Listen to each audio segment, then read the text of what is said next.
मेरे प्यारे बच्चों नमस्कार। मैं बेटा वर्ग क्लासेस में अरुण कुमार राय आपका स्वागत करता हूं। आज हम लोगों को आप लोगों की पाठ्य पुस्तिका का 11.6 चैप्टर पढ़ना है और यह है सामान्य नियमों में चरों का प्रयोग।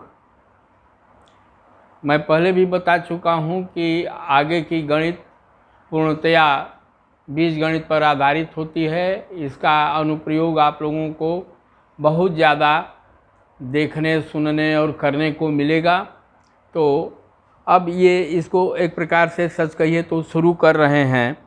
अब ये कह रहे हैं कि गणित के कुछ ऐसे सामान्य नियम जिन्हें हम पहले ही पढ़ चुके हैं, किस प्रकार चरों का प्रयोग करते हुए व्यक्त किए जाते हैं, इसके विषय में अब हम लोग पढ़ेंगे। अब इसमें क्या है, ज्यामिति के नियम क्षेत्रमिति में हम लोग पढ़े हैं। क्या भाई, वर्ग के परिमाप और आयत के परिमाप के बारे में पहले ही पढ़ चुके हैं। अब हम आपको उन्हें एक नियम के रूप में लिखने के लिए वापस लिए चलते हैं। वर्ग का परिमाप। अब हम लोग वर्ग का परिमाप पहले देखा जाए कि चरों का प्रयोग करके वर्ग का परिमाप कैसे निकालते हैं। अब यह है 11.6 यह चैप्टर है। वर्ग क्या होता है? वर्ग 4 वक्रों से घिरा हुआ, 4 वक्रों से बंद एक आकृति होती है जिसकी चारों भुजाएं आपस में बराबर होती हैं और प्रत्येक कोण समकोण होता है। यह वर्ग और आयत दोनों के लिए यह कन्फर्म और निश्चित ये है, आयत का भी प्रत्येक कोण समकोण होगा और वर्ग का भी प्रत्येक कोण समकोण होगा। तो जैसे यह मान लीजिए हम लोग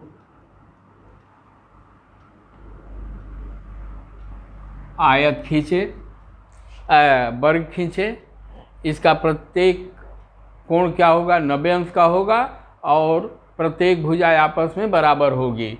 यदि यह वर्ग हम लोगों का ए बी सी डी है और प्रत्येक भुजा को मान लिया जाए एल और एल। प्रत्येक भुजा को हम लोग एल से निरूपित करें तो इस वर्ग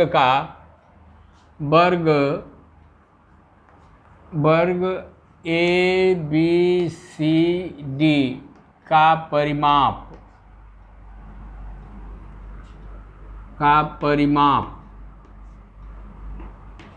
कितना होगा? ए बी धन बी सी धन सी डी धन डी ए।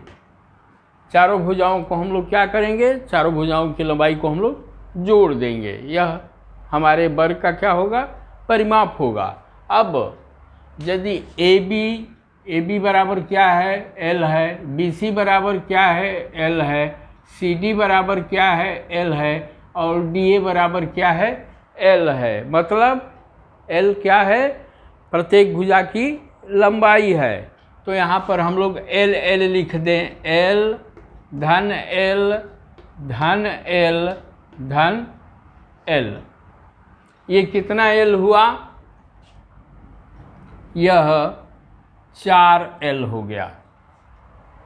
मतलब वर्ग का परिमाप पहले से भी हम लोग जानते हैं, 4 गुणते भुजा, 4 गुणते भुजा।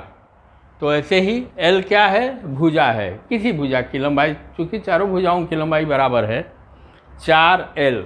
अब परिमाप में यह 4 तो कन्फर्म है, निश्चित है। एल क्या है? एल एक चर है। क्या है? वेरिएबल है। एल का मान 5 हो सकता है, एल का मान 10 हो सकता है, एल का मान 12 हो सकता है, एल का मान 2 किलोमीटर हो सकता है। पीछे हम लोग सवाल लगाए हैं कि यह वर्ग ऐसे है जिसकी प्रत्येक भुजा लंबाई 2 किलोमीटर है। तो एल चर है, वह कंफर्म नहीं है, वह निश्चित नहीं है, वह चलायमान है। अतः क्या हो गया? यह एक चर है, वेरिएबल है। तो वर्ग का परिमाप के लिए हम लोग क्या कहेंगे? 4L। इसके क्षेत्रफल के लिए भी आएगा, जब आएगा तो उसको हम लोग बात करेंगे। परिमाप क्या हो जाएगा वर्ग का? 4L हो जाएगा। वैसे ही आयत का परिमाप, जैसे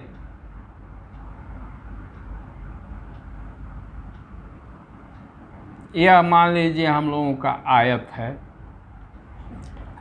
आयत ए बी सी और डी है। इसको L और इसको B इकाई मान लीजिए। L क्या है? वेरिएबल है। B क्या है? वेरिएबल है। ये दोनों का मान यहाँ जो है कुछ और रहेगा तो दूसरे के लिए कुछ और रहेगा, मतलब ये वेरिएबल हैं, चर हैं। अब देखिए, अब जैसे एक चीज़ मैं थोड़ा सा चाहूँगा, जैसे मान लीजिए वर्ग के लिए, वर्ग की एक भुजा की लंबाई, एक भुजा की लंबाई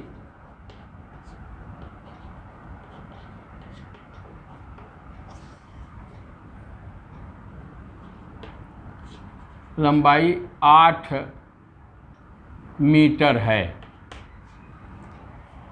तो वर्ग का परिमाप बताइए। अब L क्या है? यहाँ पर 8 है। तो क्या हो जाएगा हमारा? सीधे सीधे हम लोग लिखेंगे परिमाप बराबर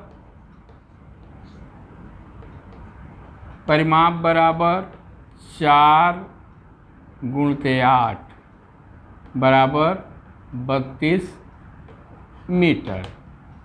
यहाँ पर L का मान 8 है। मैं कह रहा हूँ कि L 12 मीटर है, चाहे 12 सेंटीमीटर है। L बराबर 12 सेंटीमीटर। तब परिमाप हम लोगों का क्या हो जाएगा? 4 गुणित 12 सेंटीमीटर बराबर क्या हो जाएगा? बरचौक 48 सेंटीमीटर। ऐसे भी आप 12 को 4 बार जोड़ेंगे, 12 दूना के 24 यानी 36 चौके 48 सेंटीमीटर आएगा। मतलब यह L चर है और इसका मान जगह जगह पर समयानुसार, प्रश्नानुसार बदलता रहेगा। यहाँ 8 हो गया, यहाँ 12 हो गया, कहीं 10 हो जाएगा, कहीं 1.5 रहेगा, कहीं 2 रहेगा, कुछ भी हो सकता है। तो यह तो वर्ग का परिमाप हम लोग ज्ञात कर लिए। अब आयत के परिमाप के लिए हम लोग क्या करेंगे? आयत के परिमाप के लिए हम लोग क्या करेंगे? तो आयत में क्या होता है? आमने सामने की भुजाएं क्या होती हैं? बराबर होती हैं। मतलब यह लंबाई है,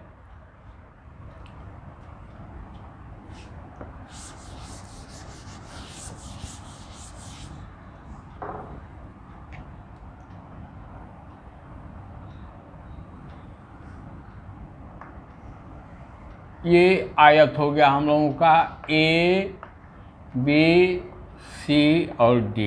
अमूमन मैं नाम ऐसे रख रहा हूँ, हम लोग नाम तो कुछ भी रख सकते हैं। यह L है, लंबाई को हम लोग L लिखते हैं। तो यह बराबर यह होगा, पहले से ही हम लोग जानते हैं। आयत की आमने सामने की भुजाएं क्या होती हैं? बराबर होती हैं। और इसको जो है B मान रहे हैं हम लोग, B। ठीक, ये चौड़ाई हो गई इसकी, यह लेंथ हो गया इसका, ये ब्रेड्थ हो गया। इसलिए एल और बी। हम लोग पहले क्या पढ़े हैं? आयत के परिमाप के लिए 2 कोष्ठ में लंबाई धन चौड़ाई, 2 लंबाई धन चौड़ाई। तो अब आयत का परिमाप, चूँकि आपकी किताब में भी बहुत बढ़िया तरीके से समझाया है, उतना विस्तार से मैं नहीं बतला रहा हूँ, इसलिए कि इस विषय में हम लोग पहले बहुत कुछ पढ़ चुके हैं। आयत का परिमाप बराबर 2 लंबाई धन चौड़ाई।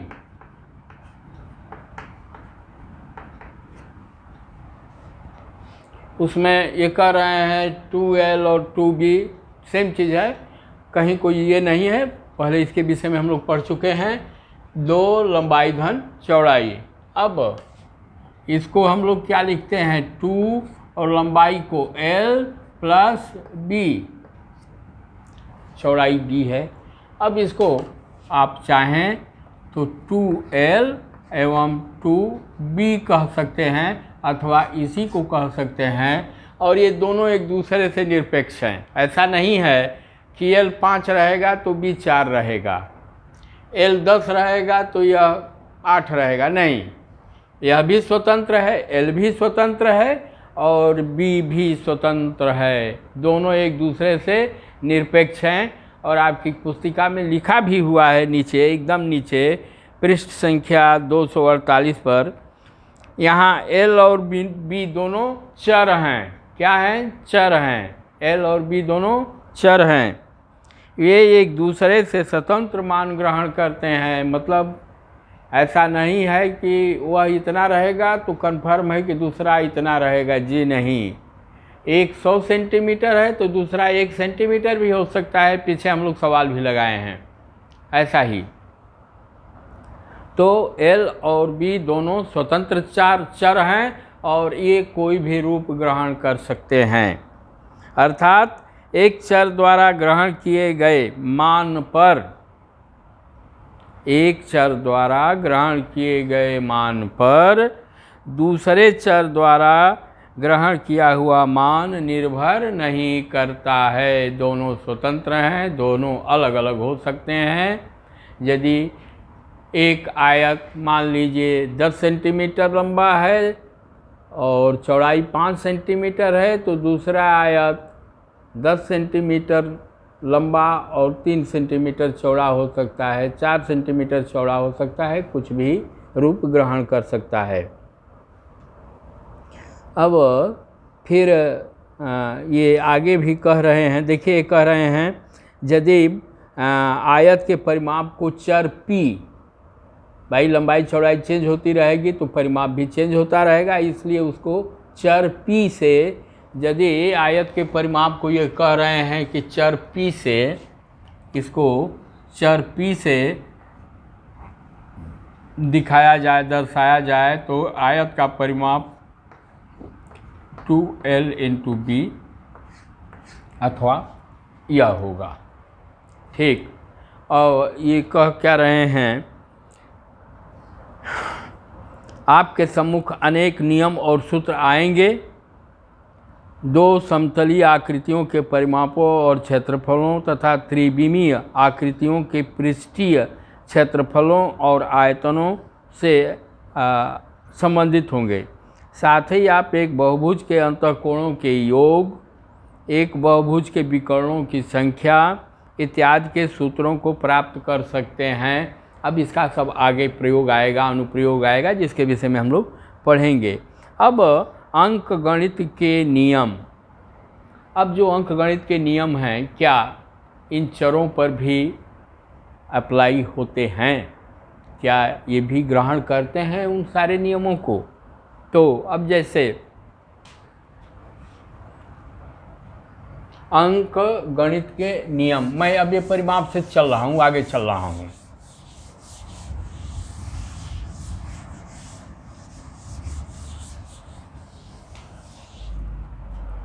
दो चीज़ें हैं, योग और गुणन की क्रम विनिमेयता।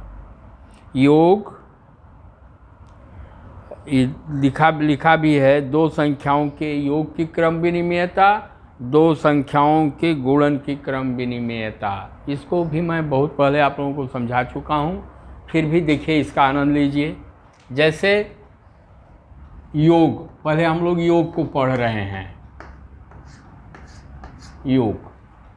अब मान लीजिए a बराबर 4 है और b बराबर 3 है। एक आपकी पुस्तिका में भी इसी उदाहरण को लेकर चला है, हम कुछ भी लेकर चल सकते हैं।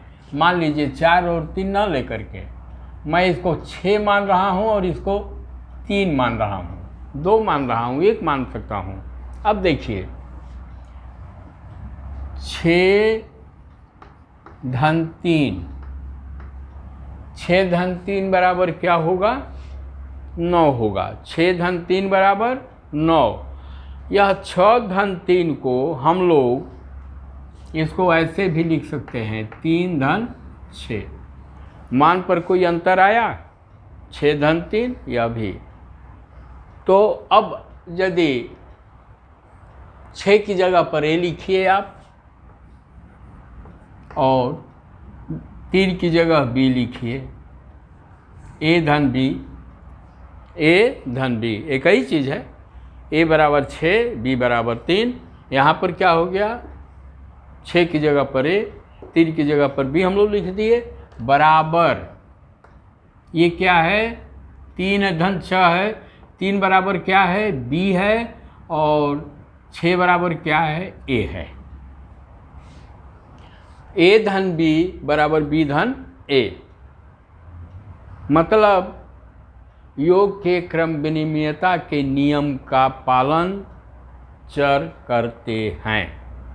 चर जो है, चरों पर योग की क्रम विनिमेयता का नियम का पालन निश्चित है।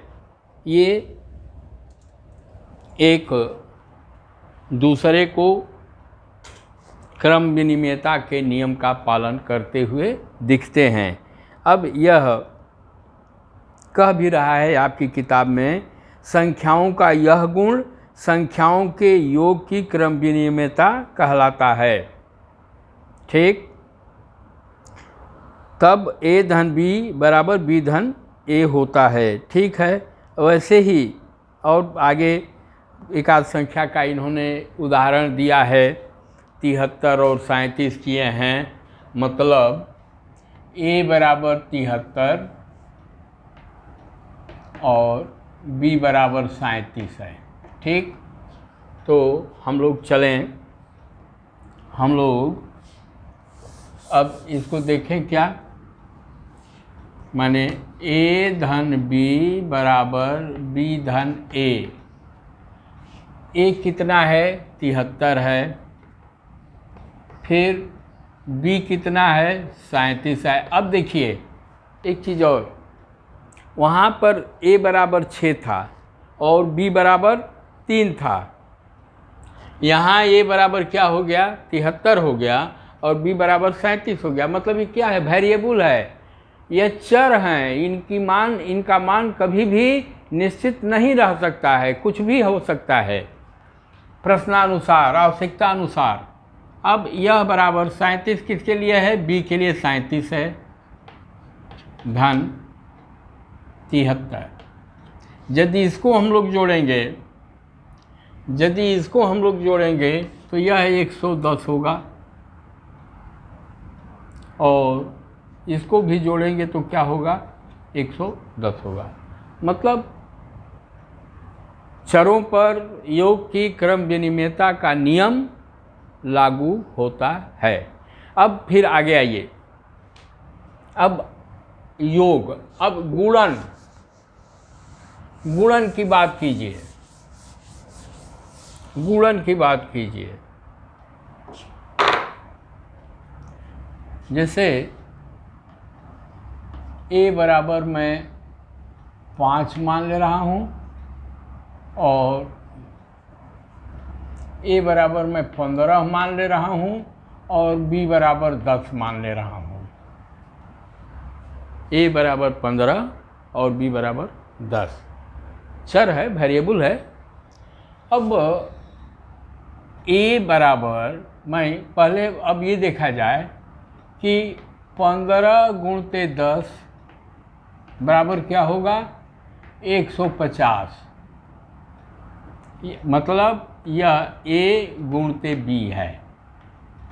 a गुणते b बराबर कितना हम लोगों का हो गया। अब 15 की जगह पर a, 10 की जगह पर b लिखिए और जब इन दोनों का गुणा करते हैं तो कितना आ रहा है 150 आ रहा है। अब यह हम लोगों का मान लीजिए कि एक चीज़ हुआ। दूसरे चीज़ को देखिए क्या है 10 गुणते 15। अब 10 और 15 का क्रम हम लोग बदल दे रहे हैं। 10 और 15 का क्रम बदल दे रहे हैं तो 10 गुणते 15 बराबर 150 और फिर 15 गुणते 10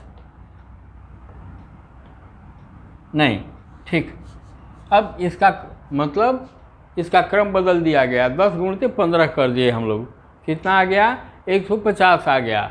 अब 10 बराबर क्या है b है गुणते a बराबर 150। अब हम लोग देख रहे हैं कि यह है a गुणते b बराबर 150, इसके मूल्य में कोई परिवर्तन नहीं हुआ। और फिर b गुणते a भी हम लोग कर रहे हैं तब भी 150 आ रहा है। मतलब यह क्या सिद्ध करता है, यह कह रहा है कि a गुणते b बराबर b गुणते a। चाहे क्रम ऐसे रखिए चाहे क्रम वैसे रखिए, इनके गुणा के बाद उनका गुणनफल वही आएगा जो पहले था। माने a गुणते b बराबर b गुणते a।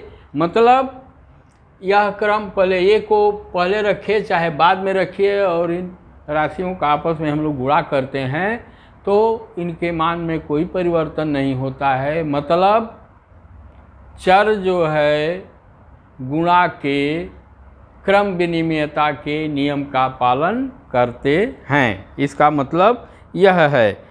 अब जैसे देखिए 4 गुणते 3 और फिर 3 गुणते 4 करके समझाए हैं तो मैं समझता हूँ कि वही चीज़ है। अब जैसे ये 37 गुणते 73 या 73 गुणते 37 सब एक ही चीज़ है। इसका मान लीजिए यहाँ पर 15 है, इसका मान लीजिए यहाँ पर मान 20 हो जाए और इसका मान 15 हो जाए तो ये क्या हो जाएगा, ये a गुणते b बराबर क्या हो जाएगा 20 गुणते 15 बराबर 300। और अब b को पहले कर दीजिए, b गुणते a बराबर 15, b की जगह पर 15 और a की जगह पर 20, इसका मान भी 300 होगा। मतलब गुणा के क्रम विनिमयता के नियमों का ये लोग पालन करते हैं। अब संख्याओं की वितरणता एक नई चीज़ आ गई। इसके वह वितरण के विषय में हम लोग पढ़ चुके हैं, इसमें कहीं कोई बहुत नई चीज़ नहीं है, नई चीज़ नहीं है। फिर भी इसको देखें ये क्या कर रहे हैं और आप लोग इसको समझिए, क्योंकि अब यहीं से सच कहिए तो आपकी गणित शुरू होने जा रही है। यहीं से आप लोगों की गणित शुरू होने जा रही है।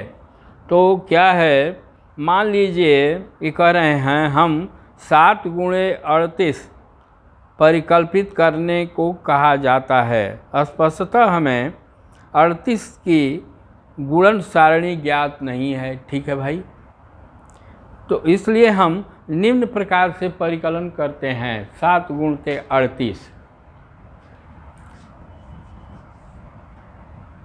यह 7 गुणते 38 है, यह 7 गुणते 38 है। अब 38 का गुणा 7 में हमको करने में थोड़ा दिक्कत महसूस हो रही है, तो इसको आसान बनाने के लिए हम लोग क्या करेंगे, 7 गुणते, चाहे कोष्टक में रखिए, गुणते क्या कोष्टक में, हमारे कहने का मतलब ये है, इसको 30 और 8 में यदि कर देंगे तो हम लोग आराम से इसका ये कर लेंगे। 38 को लिख दीजिए 30 धन 8, इसके मान में कोई परिवर्तन हुआ, 38 तो 38 ही रहा, 30 धन 8, लेकिन हमको जो गुणा करने के लिए दिया गया है वह थोड़ा आसान हो जाएगा। क्या हो जाएगा, आसान हो जाएगा। अब इसको हम लोग क्या लिखेंगे, 7 गुणते 30 धन 7 गुणते 8 बराबर क्या हो जाएगा, 210 धन 56। 7 लिखे 21, 210 धन 7 8 56 बराबर 266। और ऐसे भी यदि हम लोग 7 और 38 का गुणा करेंगे तो क्या होगा, 7 8 56 के 6 हासिल 5, 7 के 21 और 5 26, यह भी 266 आया और यह भी 266 आया। यहाँ हम लोग क्या किए, 38 को 2 भागों में तोड़ दिए, 30 धन 8 कर दिए, मतलब सम वितरण कर दिए। 7 तो है ही, 7 को कुछ यहाँ लोड दे दिए, कुछ यहाँ लोड हम लोग दे दिए, तो ये क्या हो गया, सम वितरण।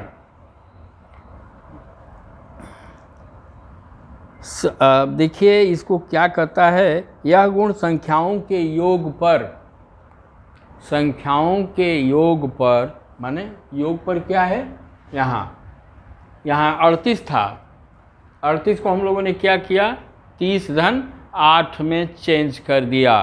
तो ये क्या करें, संख्याओं के योग पर गुणन की वितरणता, मतलब 7 गुणते 38 था, 38 को हम लोगों ने कर दिया 7 गुणते 30 धन 8। तो योग पर गुणन की वितरणता, योग पर यह योग हो गया 38 का, गुणन की वितरणता मतलब वितरित करके इसको हम लोग आसान खंडों में करके इसको आसान हम लोगों ने कर दिया। जैसे मान लीजिए मैं एक और उदाहरण देता हूँ, इसको रहने दीजिए। जैसे मान लीजिए मैं कह रहा हूँ 7 गुणते 127। अब ये थोड़ा टफ हो गया, 127 का अब 7 बार, इसको एकदम आसान बनाइए। योग की गुणन की वितरणता के आधार पर इसको हम लोग क्या लिख सकते हैं, 7 कोष्ठ में 127 को 3 जगह तोड़िए, क्या 100 धन 20 धन 7। अब देखिए यह एकदम आसान गुणा हो गया, एकदम आसान गुणा हो गया। यह क्या हो गया हम लोगों का, यह 7 गुणते 100 हो गया, मैं लिख रहा हूँ, लिखना नहीं चाहिए, धन 7 गुणते 20 हो गया, और फिर धन 7 गुणते 7 हो गया। इसको कर दीजिए 700 धन, ये क्या होगा 140 धन 49। इसको हम लोग क्या लिख देंगे, 700 एक 840 और 49 849।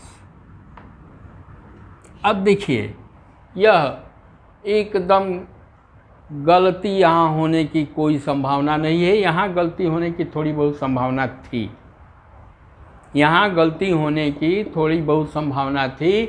यहाँ आपने गलती का एकदम जो है क्या कहते हैं, कहीं दूर दूर से मतलब पाला ही नहीं पड़ेगा, आराम से हम लोग इसको लिख लेंगे। तो इस प्रकार यह चरों का अनुप्रयोग जो है के विषय में हम लोगों ने ये कुछ पढ़ा। फिर अब इसके बाद एक्सरसाइज आप लोगों की 11.2 है, जिसको कि हम लोग अगले दिन पढ़ेंगे। तब तक आप लोगों से अनुरोध है कि यदि आप लोगों को अच्छा लगा हो तो इसे आप लोग लाइक करें, शेयर करें एवं सब्सक्राइब करें। धन्यवाद।